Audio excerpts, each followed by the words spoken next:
Kumpulkan sebentar dengan cepat bahwa setelah selesai sholat yang ditutup dengan salam itu Assalamualaikum warahmatullahi Assalamualaikum warahmatullahi.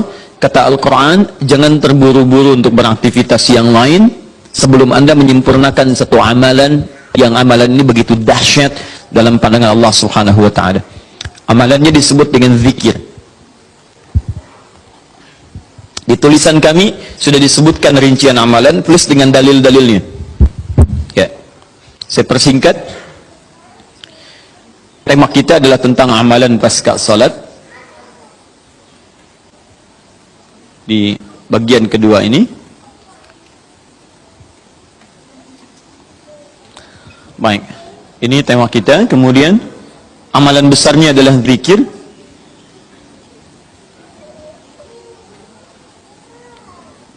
Dalilnya di Quran surah keempat An-Nisa ayat 103. Ini tema besar kita. فَإِذَا قَضَيْتُمُ الصَّلَاةَ فَاذْكُرُوا اللَّهَ. Fokus. Maka jika anda telah tuntas mengerjakan salat, segeralah berzikir kepada Allah subhanahu wa ta'ala. Ingat, amalan pasca salat yang diutamakan apa? Zikir. Saya mau tunjukkan pada anda satu hal yang sangat mendesak. Kenapa amalan ini begitu sangat ditekankan oleh Al-Quran? Bahkan saking ditekankannya, kata Allah, perhatikan kalimatnya, qiyaman, baik itu sambil berdiri, wa qu'udan, ataupun anda punya kesempatan lebih lenggang duduk, wa 'ala junubikum, atau bahkan dalam keadaan anda sedang payah pun untuk duduk atau bahkan berdiri, boleh sambil berbaring. Perhatikan, saking pentingnya amalan zikir ini, itu Al-Quran seakan menghadirkan semua situasi untuk menggunakan amalan ini. Ya, bukan tidak ingin menoleransi, tapi ada sesuatu yang penting di sini. Saking pentingnya seakan-akan kalau dalam bahasa yang lain, tolong jangan tinggalkan ini. Ya, kalau anda memang buru-buru harus langsung bangkit pasca sholat. Ada yang bahkan setelah salam subuh, Assalamualaikum, Assalamualaikum, saya harus kejar ke tempat pekerjaan, langsung mau berangkat. Nah, terburu-burunya anda untuk mengejar pekerjaan itu tidak menghalangi anda untuk berzikir. Kalau bisa sambil jalan pun zikir aja, ayo lakukan, kerjakan amalannya. Kalau anda senggang, duduk dengan tenang, lakukan. Kalau amalan ini tidak penting, mustahil anda diminta untuk mengerjakannya, sekalipun dalam pekerjaan yang sifatnya darurat anda mesti lakukan. Paham di sini? Baik, nah nanti kita akan lihat apa rahasianya amalan-amalan ini, zikir ini. Kemudian kita nanti akan urutkan seperti pertemuan lalu telah saya turunkan beberapa bagian-bagiannya. Nanti kita akan gali apa esensi dan rahasia di balik kalimat-kalimat zikir yang kita sampaikan itu. Baik, saya percepat. Zikir seperti pertemuan lalu adalah setiap aktivitas yang mampu mengingatkan dan mendekatkan kita dengan Allah subhanahu wa ta'ala. Jadi ada dua nih. Satu ingat, kedua dekat. Awas, ini selalu menyatu, terkait berkelindan, tidak akan pernah berpisah. Di orang yang ingat Allah pasti memiliki kedekatan dengan Allah. Jelas ya? Baik, jadi kalau cuma ingat tidak membuat dia dekat, ini bermasalah. Ketika seseorang ingat pada Allah, hubungannya menjadi dekat dengan Allah. Ketika menjadi dekat, maka dia akan dipelihara oleh Allah subhanahu wa ta'ala. Dipelihara dari maksiat dan segala yang menyulitkan dia dalam kehidupannya. Makanya mustahil ada orang berzikir tapi berbuat maksiat kepada Allah. Apa nih? Mereknya Akhir TV. Jangan, itu bir. Oh, pakai bismillah dulu lah, mungkin berkurang dosanya dikit. Enggak bisa. Jadi tidak akan bersanding taat dengan maksiat. Anda ingat Allah, mustahil berbuat maksiat. Ya, maaf, seorang karyawan yang ingat Allah tidak akan bermaksiat dalam pekerjaannya. Seorang ibu istri yang ingat Allah tidak akan bermaksiat dalam rumah tangganya. Seorang anak yang ingat Allah tidak akan pernah bermaksiat dalam kehidupannya. Maka dari itu, nanti kita akan lihat puncak zikir, apakah hanya dalam pasca sholat saja atau dalam aktivitas yang lainnya. Maka yang pertama, ini akan membantu mengingatkan dia kepada Allah. Yang kedua, membuat hubungannya dekat dengan Allah subhanahu wa ta'ala. Nah, amalan ini ada setidaknya 6-7 amalan. Hari ini saya janjikan untuk mengurutkan amalan-amalan ini. Ya, saya ingin tes dulu apakah Bapak Ibu masih ingat atau tidak. Satu apa? Istighfar. Istighfar. Saya tuliskan satu, istighfar. Apa dalilnya? Cepat saja, kalau tidak tahu katakan apa? Allahu a'lam. Baik, masih ingat? Saya sebutkan kemarin hadis Nabi di riwayat Muslim hadis 591. Masih ingat? Baik, ini ada istighfar. Baik, yang kedua apa?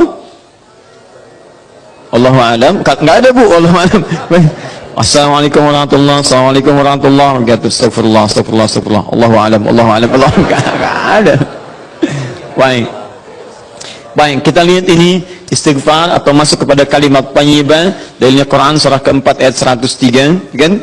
Kemudian yang kedua, bisa juga bacaan Al-Quran. Bacaan Al-Quran. Baik, Quran surah ke-15 dalilnya ayat ke-9.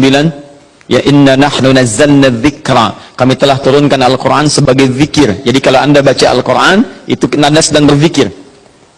Kemudian bisa juga hafalan Al-Quran. Anda menghafal misalnya. Baik. Misal Anda tidak membaca, tapi selesai salat Anda membacakan ayat-ayat Quran sebagai hafalan. Ada ayat kursi misalnya, ada 3 surah yang terakhir, ada kemudian ayat pertama sampai 5 misalnya, Al-Baqarah, ya ada ayat-ayat yang lainnya, hafalan misalnya. Begitu Anda bacakan, Anda sedang berzikir. Dalilnya Quran surah ke-54, ayat 17, ayat ke-22, ayat 32, ayat ke-40. Ketika Allah menyebut para penghafal Quran, menyebutnya dengan proses berzikir. Walaqad yassarnal Qur'ana lidzikri. Kami telah mudahkan Al-Quran sebagai zikir. Ya, hafalan di sini zikir. Untuk dihafal, untuk berzikir. Jadi kalau Anda pasca sholat kemudian membaca ayat-ayat Quran dalam hafalan bukan menggunakan mushaf, maka Anda sedang berzikir kepada Allah Subhanahu wa taala. Dan nilainya 4 kali lebih banyak dibandingkan dengan yang membaca. Ya. Nah.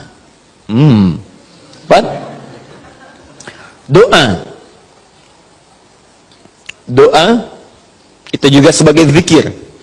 Ya, Quran surah ke-7 misal dalilnya ayat 205. Wadhkur rabbaka fi nafsika tadarruan wa khifatan wa dunal jahri minal qaul. Ketika Allah meminta kita berdoa, kalimat doanya dalam bahasa perintah menggunakan kata zikir. Wadhkur rabbaka. Ayo minta, berdoa, sebut zikir kepada Rabbmu dalam dirimu. Dengan perasaan penuh harap, penuh ketawaduan, minta kepada Allah. Di ketika Anda diminta untuk memohon, berdoa kepada Allah, kalimat doa itu menggunakan zikir. Jadi ketika Anda sedang berdoa, Anda sedang berzikir. Bukankah saat berdoa Anda ingat kepada Allah? Bukankah saat berdoa keadaan Anda menjadi lebih dekat dengan Allah? Nanti kita akan lihat doa apa yang biasa dibaca Nabi pasca sholat dan seperti apa cara memohonnya. Ada rahasianya. Anda tidak menggunakan ini, sangat disayangkan. Anda kehilangan momentum, dipercepat untuk memudahkan seluruh proses kehidupan Anda. 5, masih ingat? Salat. Salat. Nanti ada lagi amalan. Pasca salat, ada salat. Di begitu selesai, Assalamualaikum, Assalamualaikum. Kapan kemudian ini kita mesti tunaikan salat yang ini? Dan ada rahasianya juga. Bahkan salat yang ini boleh jadi akan memberikan syafaat dengan izin Allah kepada hamba-hamba yang dirasakan kurang amalnya. Karena ketika amalan-amalan fardu tidak bisa menolong Anda dari proyek akhirat yang telah Anda cita-citakan untuk masuk surga itu, maka yang akan dicari pertama kali diantaranya adalah amalan yang ini. Maka Anda ketinggalan dari itu yang bisa membuat situasi tegang saat di akhirat. Hati-hati, Anda ketinggalan handphone, perasaan luar biasa sedihnya. Balik lagi ke Andur, dicari-cari lewat CCTV. Tapi Anda ketinggalan yang sunnah, kenapa tidak Anda buru kemudian? Tadi nggak sholat sunnah, besok lagi, Masya Allah. Belum tentu besok dia hidup. Dalilnya Quran surah ke-20 ayat ke-14. Ya, innani anallahu la ilaha illa ana fa'budni wa aqimis salata lidzikri. Saya Allah, tidak ada Tuhan yang layak disembah kecuali saya. Sembah saya. Bagaimana cara nyembahnya? Tunaikan salat sebagai zikir kepada saya. 6.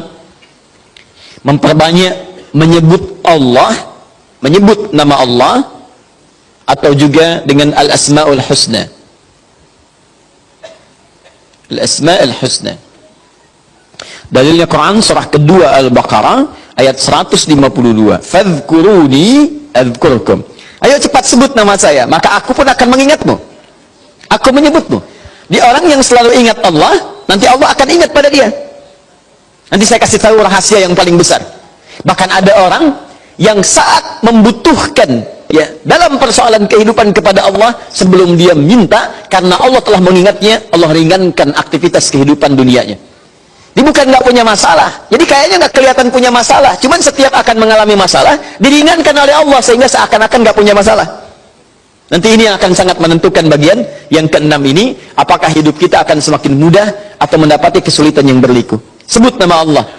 Ya, bagaimana cara menyebutnya? Bisa disebut nama Allah langsung, bisa disebut dengan Asmaul Husna. Di mana dalilnya? Quran surah ke-17 nanti dari ayat 110 sampai 111-nya. Di ayat 111 tegas dikatakan, "Qulidullaha." Ayo sebut Allah, panggil, katakan Allah. Awidur Rahman atau Ar-Rahman, ayyamma tad'u falahul asmaul husna. Maka kapanpun Anda bisa memanggilnya, memintanya, Anda boleh memanggil dengan nama yang terbaik sesuai dengan kebutuhan Anda. Nanti saya kisahkan, ada orang baru selesai sholat, kemudian menyebut nama ini, dan satu di antara nama yang paling luar biasa, ketika dia selesai kata Nabi, dari mana kamu tahu menyebut dengan nama itu? Tahukah engkau, jika engkau melakukannya, maka engkau telah memanggil Allah, yang dengan panggilan itu, jika meminta akan segera diberikan, jika berdoa akan segera dikabulkan. Rahasianya luar biasa. Nanti kalau sudah tiba waktunya. Hadisnya sahih. Ya. Saking sahihnya, ini ditempatkan oleh Sayyid Qutb di dalam satu kitabnya Al-Aqaid Al-Islamiyah, padahal kitabnya tentang akidah. Ketika membahas tentang asma wa sifat, nama-nama Allah Subhanahu wa taala. Hadis ini dimasukkan, padahal hadis ini amalan tentang amalan pasca salat. Ketujuh, bagian terakhir, ini adalah indikator yang paling penting, yang terakhir ini, sampai saya pisahkan tersendiri dalam aktivitas harian. Zikir paripurna. Ini yang zikir paripurna. Makanya saya kasih garis, ini amalan pasca salat, disebut dengan zikir, bukan amalan biasa, tapi semua amalan ini akan dibawa kepada seluruh aktivitas hariannya.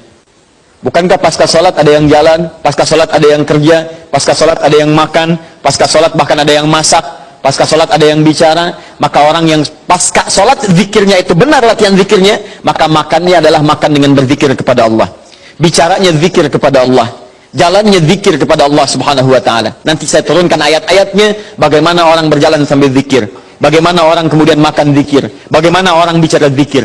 Jangan-jangan selama ini kita hidup 24 jam tapi aktivitas kita tidak dalam rangka zikir kepada Allah Subhanahu wa taala. Nah, dalilnya Quran surah ketiga Ali Imran ayat 190 sampai 191. Inna fi khalqis samawati wal ardi wa ikhtilafil laili wan nahari la ayatin liulil. Siapa ulul albab itu? Ayat selanjutnya, alladzina yadhkuruna Allah. Mereka itu orang-orang yang senantiasa zikir pada Allah Subhanahu wa taala.